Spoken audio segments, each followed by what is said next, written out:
Well, that Direct certainly had some surprises. Not the most hype program they've ever put out, but I think it could prove to have some of the more consequential Nintendo choices of this decade when all is said and done. I mentioned yesterday that if they started showing stuff from 2026, we would know that they were looking to do a hard pivot to Switch 2, and that certainly seems to be the case. In fact, I would now say we're set for about a game a quarter release pace. Assuming Pokemon Champions makes the 25 to 26 financial year, we're on pace for exactly that through to next summer. In fact, there's a decent chance that first party support could end after the end of the next fiscal year if they decide to have Rhythm Paradise and Tomodachi both before the end of spring. Which is fine for me personally, as I hope to be all in on Switch 2 early on, but it's bold given the huge install base they are potentially relinquishing. As for this show, though, my expectations were lowered right at the beginning when they started with further news on the Dragon Quest games. I enjoyed Dragon's Quest XI, and I know they're pretty big for Nintendo, but the titles had already been announced, and it felt like if Nintendo had a lot of their own stuff to show, they would have led with that. Rhythm Paradise and Tomodachi are big gets, though, for fans of niche franchises returning, but their 2026 release dates suggest that they really don't plan to keep the original Switch stocked with games for very long. I don't think that Nintendo will go for less than one Switch title per quarter, so I think there is a 90% chance that there will be another retail Switch 1 title announced this year, almost certainly a Mario title, but whether there's much more than that, I just don't know. They also didn't put a date on Metroid Prime 4, which to me, as good as confirms it for May or June, because otherwise they would need to be dating a game pretty quickly. I'm increasing that to a 70% chance. I just don't think that they can get through the next quarter without a Switch game, and while it's certainly possible that they could have a different casual game shadow dropped, I've talked before about how the coming quarter is often a time for casual shadow droppy games, I really don't see that happening if Metroid Prime 4 is potentially going to be coming out. As for the game itself, Metroid Prime 4 looks good, with some cool monsters and an atmospheric setting. I was surprised when we got to it relatively early, and being undated, I think there's a lot of scope for developing it in next week's Direct. It looks huge, and the presence of the central tree suggests that it could be extremely open, as having a central tall tower or structure is often a classic technique to allow players to navigate in a large space without having to refer to maps too much. The name of the planet seems odd to me. View Ross sounds a bit like an app for viewing friends, but I guess I'll get used to it. The concept of psychic powers puzzles me. Usually Nintendo introduces concepts that are intuitive in terms of how they might play, even if you're not definitely sure how it will feel. Like the concept of Wii Sports or the Echo mechanic in Echoes of Wisdom, you can really picture exactly how those would work.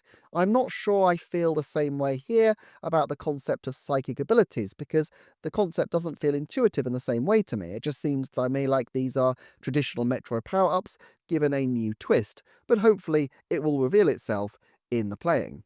What is clear is that this planet is absolutely fantastic looking, and although there are references to the wider universe, and it certainly looks expansive, I'm quite glad if the game focuses on just the singular setting, though I hope there's a lot more to it than just the jungle we've seen so far in terms of exploration and more diverse biomes than what's currently been suggested. Beginning to weave a new tale was mentioned, which makes it sound like there'll be a lot of story stuff going on, which is kind of exciting. Although I will say, that's a lot of purple. Samus is obviously going through her Marie Schrader phase. It works though. No sign of Silex. Clearly, there's a lot more to this than meets the eye, and I'm optimistic that they'll preserve some of those surprises for the future. Pokemon Legends ZA also appeared. I thought they might skip it if they had a lot to show, but clearly that was not the case. Also, I thought they might want to big up ZA after the first trailer got a rather muted reception, I think. I'm not sure if the first trailer had been received more ecstatically, whether they would then have revealed quite so much this time. On the one hand, it is a big game and it fills the space in a Direct where it's now clear they really want to move on from the original Switch, but it's only been a month since the first reveal, and there's another possibly 8 months to go before ZA actually launches. Did they feel like they didn't quite match expectations the first time, and so this big trailer drop was to make up for it? Anyway, I don't have much to say on Pokemon. The urban location doesn't really jazz me as much as others in the series, but the game itself looks like it'll be fine. Rhythm Paradise is back, which is great for the fans, but the 2026 date did make me laugh. I'm kind of intrigued by who is actually developing this one, as it seems from a previous credit deep dive that a lot of the old team might not be available, and it has been an incredibly long time for a series that you would think would be relatively quick to develop. With Tomodachi though, I'm going to go 50% that the developer will turn out to be Grezzo.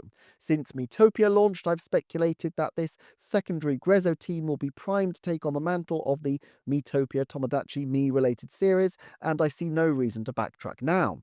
I did think about mentioning it yesterday, but with so many games mentioned, I figured Tomodachi, a top 10 seller on 3DS, would now be destined for Switch 2 rather than Switch 1 when it finally came. But actually, it does make a lot of sense for the original Switch. It doesn't really need the graphics to shine, and it's a social, casual game that requires a large install base. It's curious that they seem to have taken away the charm of the earlier Tomodachi trailers of using Nintendo people as part of the advertisements, but I guess that's to be expected, as the new Nintendo is far less personality-oriented.